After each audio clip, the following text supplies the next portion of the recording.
Video sebelumnya sudah diceritakan keberadaan Neantal di ambang kepunahan. Tagon dan pasukannya menangkap suku Wahan untuk dijadikan budak, sementara Ensum berhasil melarikan diri. Dan inilah kelanjutan dari rangkum drama Ardal Chronicles Part 2.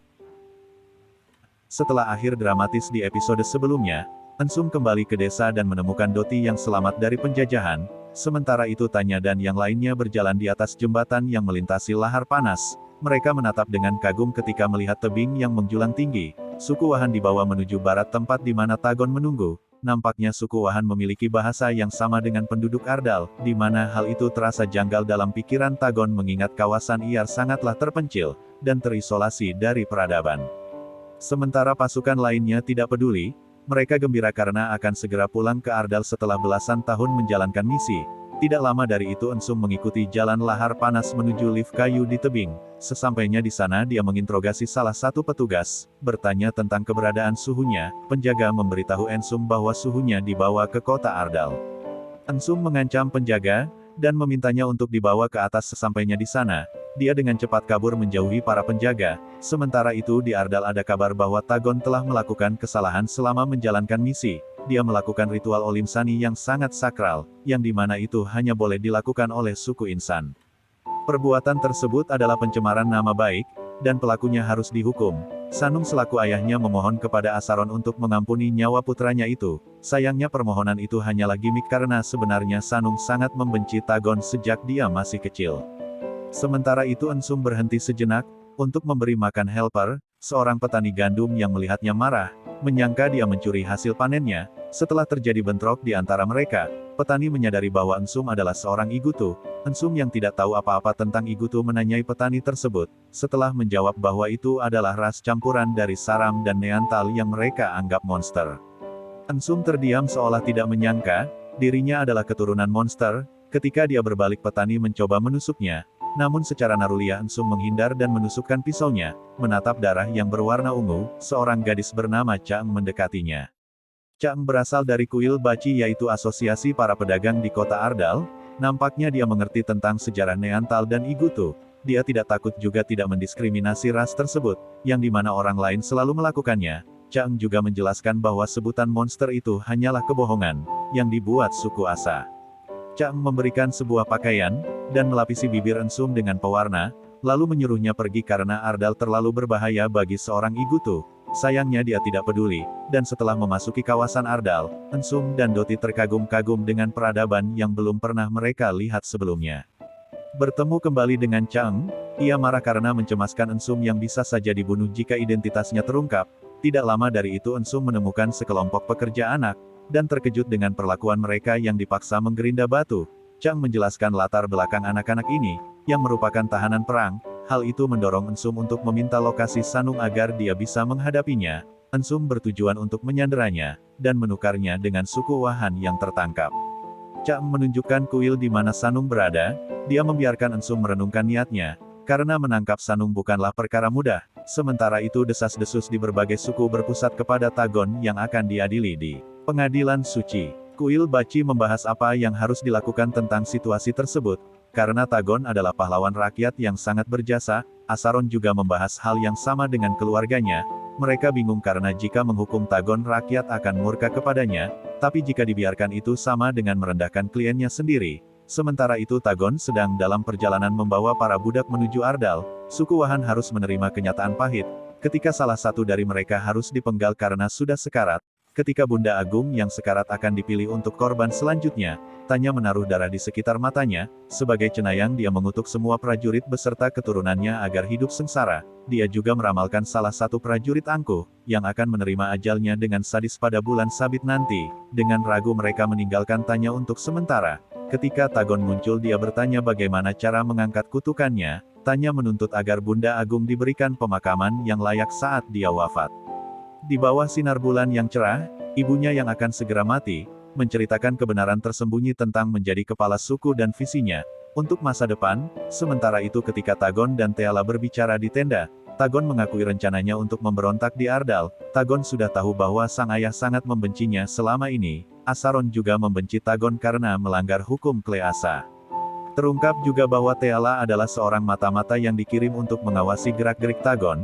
Teala seketika menyerangnya, namun Tagon menjelaskan bahwa dia tidak peduli, karena Teala adalah pujaan hatinya. Perlu kalian ketahui bayi Igutu yang diambil Tagon dahulu dirawat Teala selama ini. Saat itu dia setuju untuk merawatnya demi mendapatkan kepercayaan Tagon. Sayangnya saat menjadi mata-mata Teala perlahan mulai suka dan menaruh perasaan kepadanya. Oleh karena itulah ketika Tagon menyatakan perasaannya, Teala juga luluh dan memutuskan untuk berpihak kepadanya. Dia juga berjanji tidak akan membocorkan rencananya kepada Serikat Ardal. Setibanya di Ardal muslihat Tagon pun dimulai. Dia menemui Asaron untuk bekerja sama menjatuhkan ayahnya Sanung. Entah apa yang mereka rencanakan saat hari pengadilan tiba. Asaron malah mengangkat Tagon sebagai cenayang. Karena dengan begitu, dia tidak perlu merendahkan kliennya. Dia juga tidak akan mendapat amarah warga karena menghukum Tagon. Setelah itu mereka berdua menuduh Sanung di depan saksi.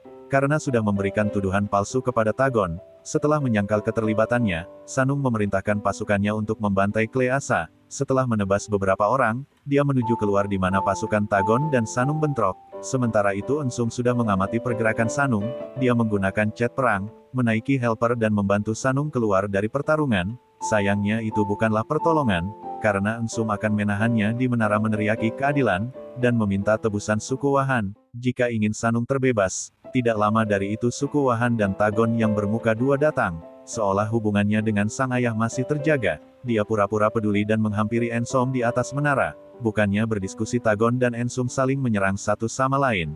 Tidak lama dari itu Sanung muncul. Tagon meminta pengampunan kepada ayahnya namun ditolak. Dalam sekejap Ensum dan Tagon tiba-tiba bertengkar, namun tujuan Tagon yang sebenarnya adalah menggorok leher ayahnya sendiri.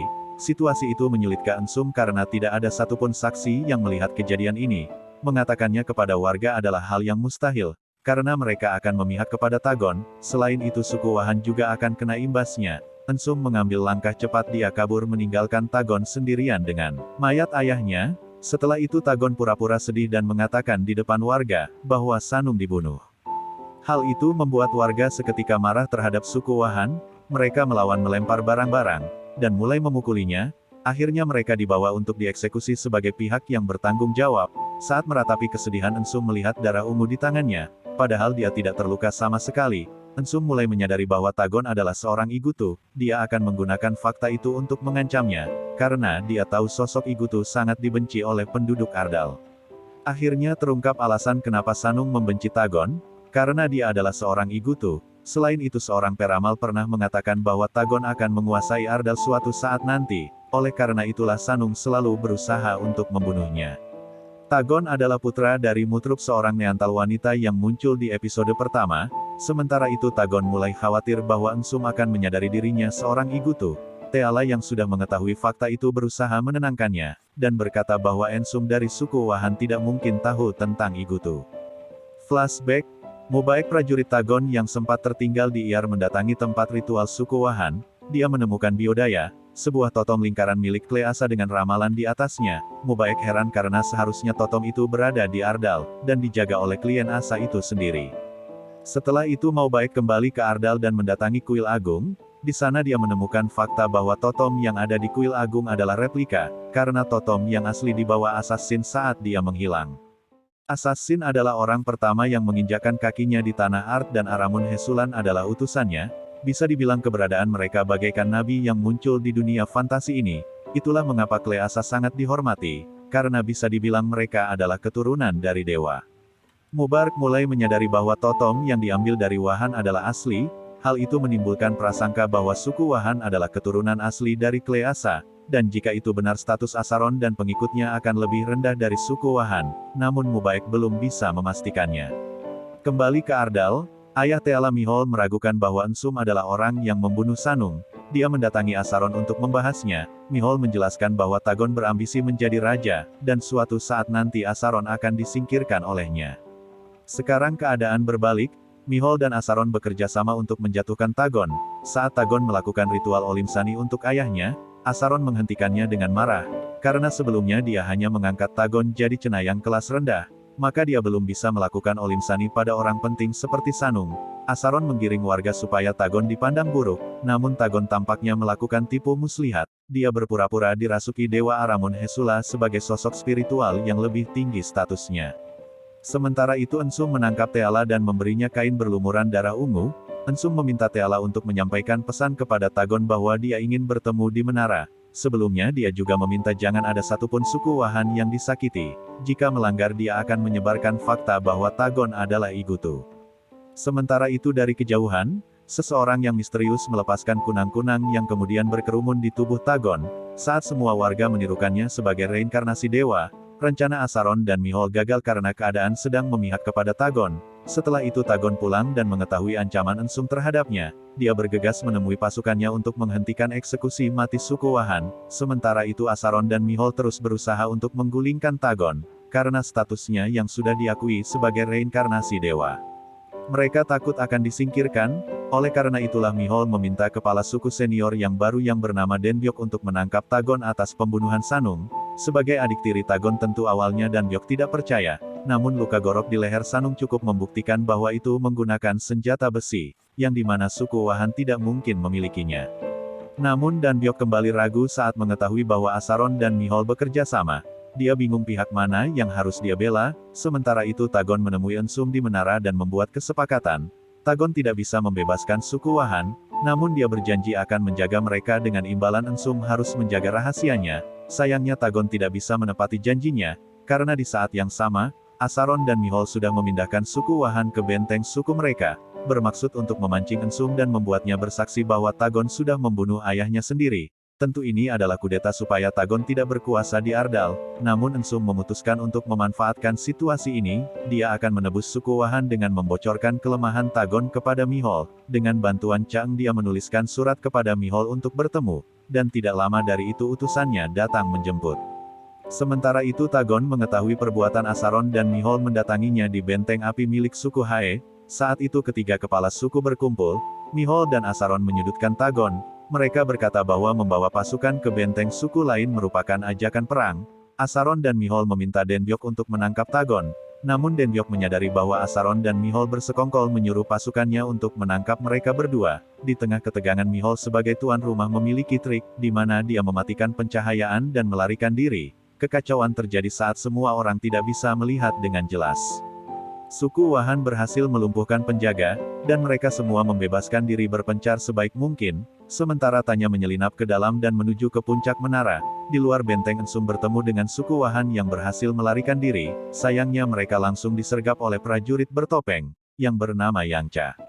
Utusan Mihol melarikan diri, sementara Ensum membiarkan temannya pergi dan melawan Yangcha sebisa mungkin. Di saat yang sama Tanya berhasil mencapai menara, dan menemukan sebuah ruangan yang pernah diceritakan Ensum dalam mimpinya. Mengejutkannya, Tanya menemukan pria yang tidak lain dan tidak bukan adalah Igutu kembaran Ensum yang bernama Saya.